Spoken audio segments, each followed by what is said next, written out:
Ah, good morning, Mike. Guess we got the news about Mackenzie Alexander going on IR. If you could just update us, please, on where you stand at corner. Are Needham and Crossan good to go this week? Or are you guys looking for more veteran help with Mackenzie now out? Yeah, that was a. It's been a long time since I first or after the game, and there's some medical undertakings that go in that process, and so that was unfortunate. Really unfortunate for him specifically because he just feel like he just got him, and he was doing some good work out there, so that was unfortunate. As far as Nick, he's good to go.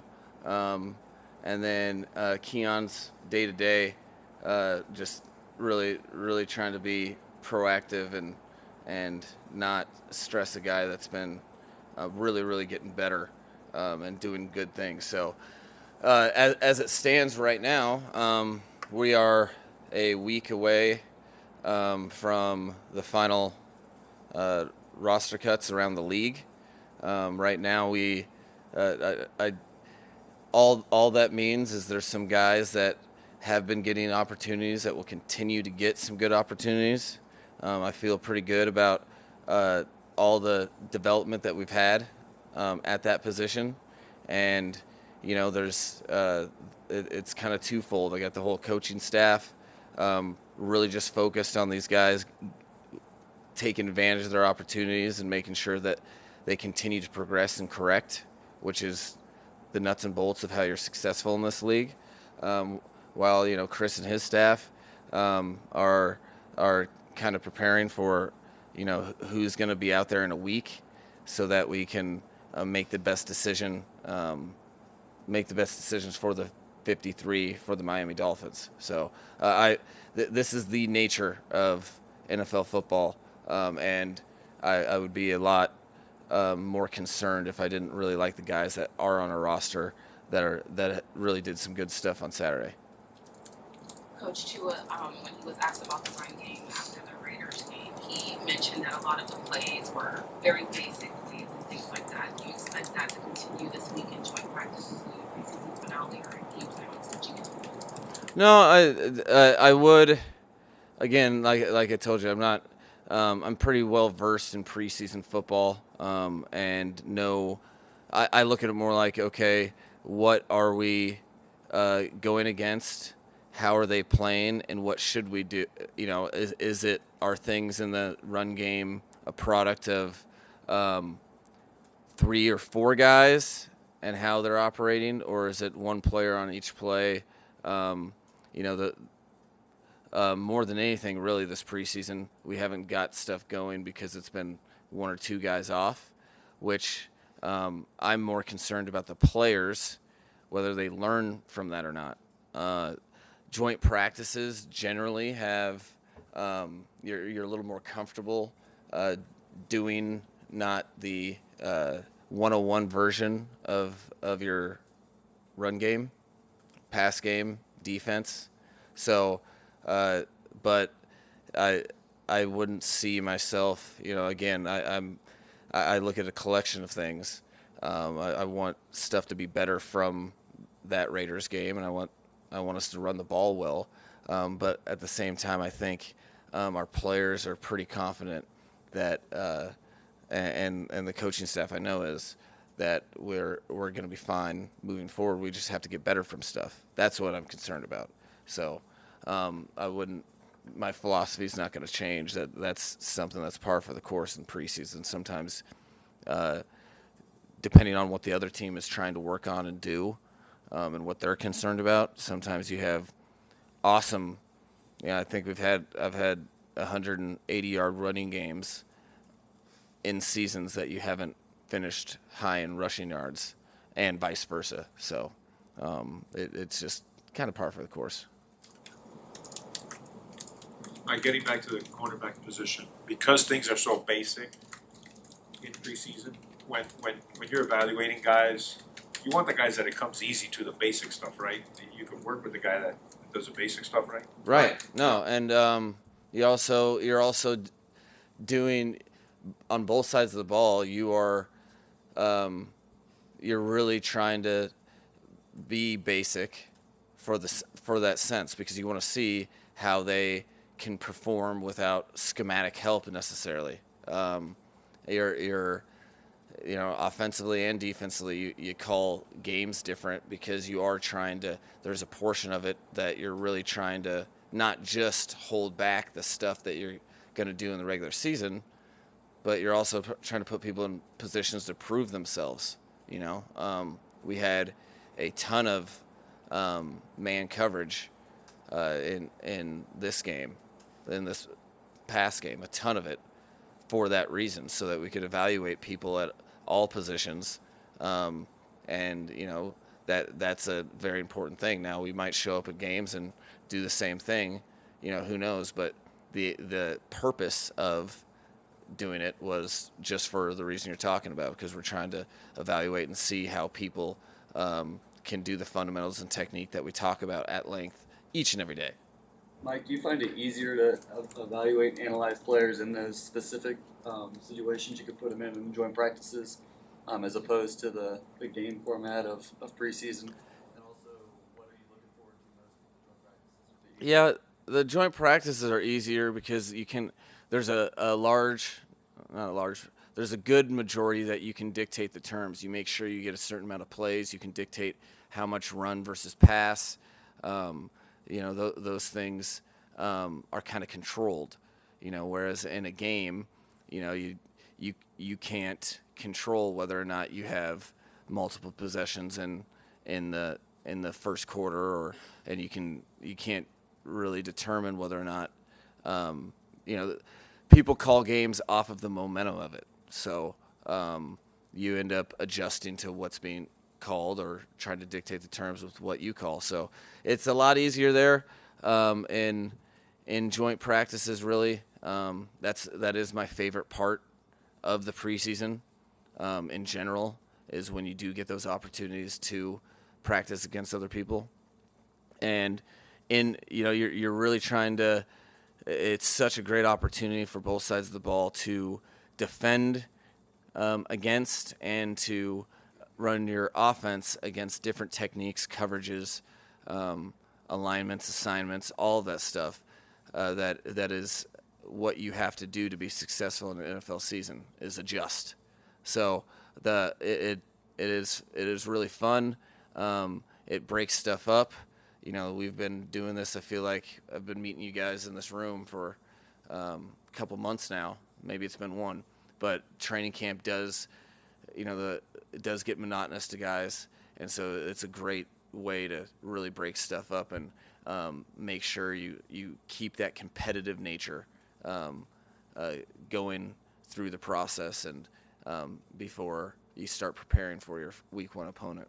What did you guys think of Devontae Smith and/or Jalen Hurts when you kind of assessed them in your previous stop? Yeah, both players were both very good players.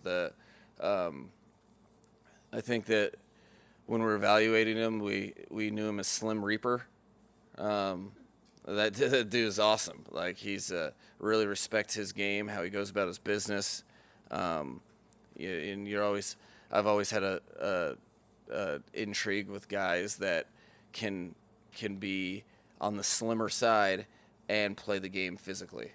So he's a cool player. And Jalen, I've seen him coming out, know his path. He wasn't. I think he wasn't a first round draft pick, and that bothered him. And he did the best thing that you can do as a player, and that's prove other teams wrong. I think he's really developing in his pass game. Like, he's always been able to throw it real well, but as far as the timing and how he competes in that way, and then they do a great job featuring him in the run game as well. So he's both players were very, very interested in when they came out.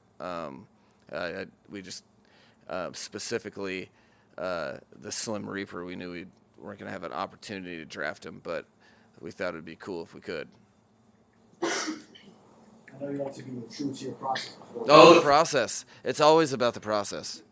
Before determining playing time. But Have you already made a decision on this week based on playing a lot of starters this past? no, I mean what I say with that. I have feelings that it's impossible for you not to be like, all right, well, I would anticipate X, Y, or Z, but they are just feelings. I truly let each practice play itself out, and then where are individual players and what does that trickle down have to do with other players. So that I would tell you my feeling, but I feel like that'd be irresponsible and weird if I just came up here and told you my feelings all the time. So we're gonna let stuff play out a little bit, and then address each and every player for what they need.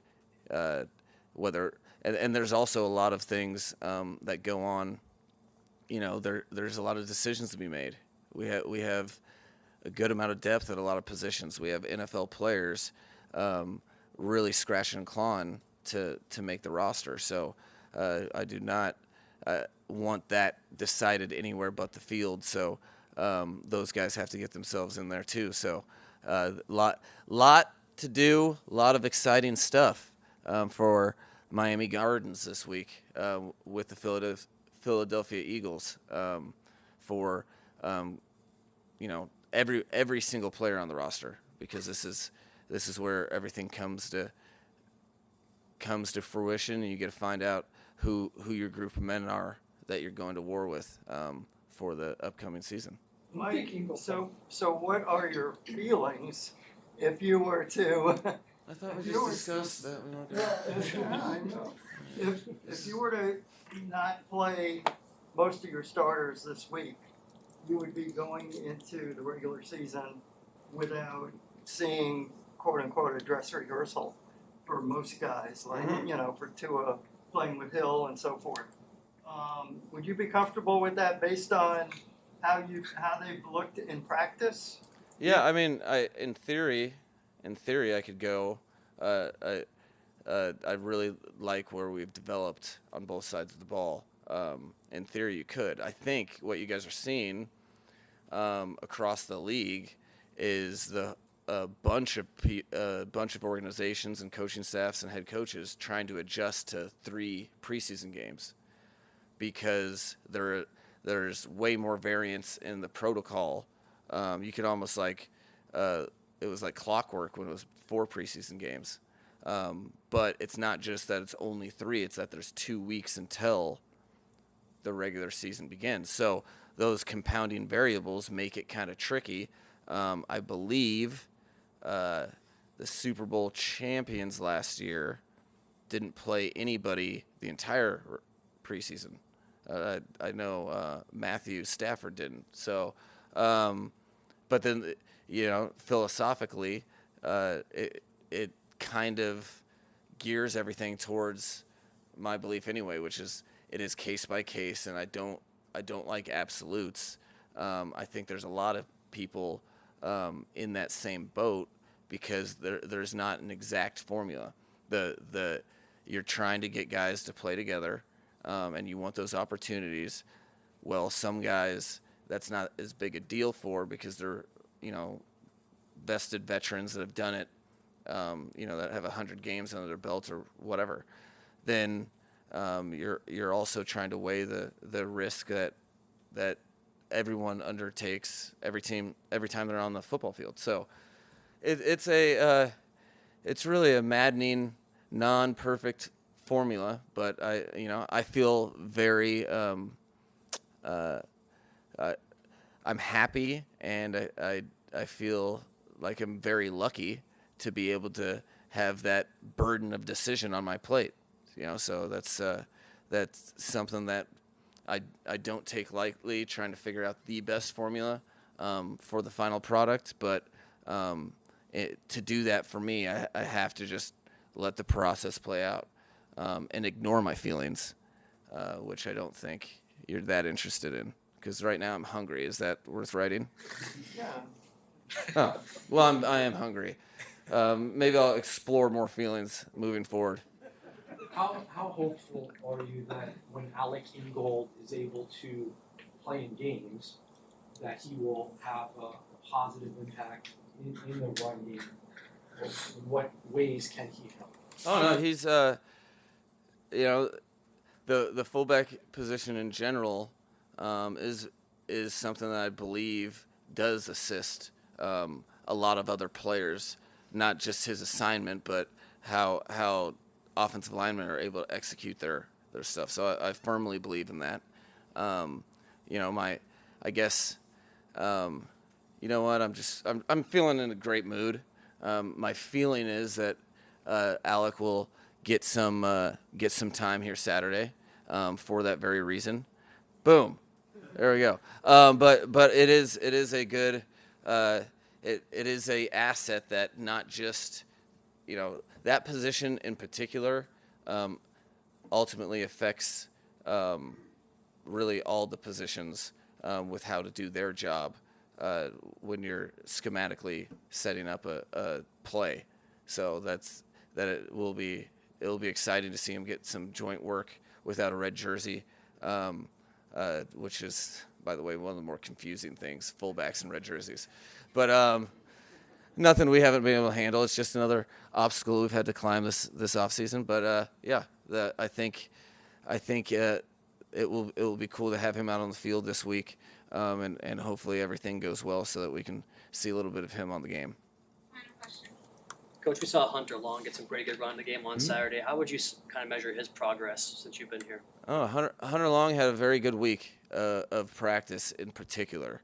He started off really, really good in OTAs, and then I think if you even asked him himself, there was a little bit of time where he just kind of was out there and he wasn't making that many plays in the run and pass game. And specifically, his position coach John Embry, had a heart-to-heart with him about a week ago, just because just checking on him, and he really turned it up. So those are the things that I really, really look for as a coach when you're looking at players, is how do they handle any sort of adversity. So that being a light adversity, he had his best week of practice last week, and I thought he played very, very good in the game. One of the reasons that you call in the red zone, you go for it on 4th and 7, is not because that's your philosophy in the preseason or just your philosophy in football.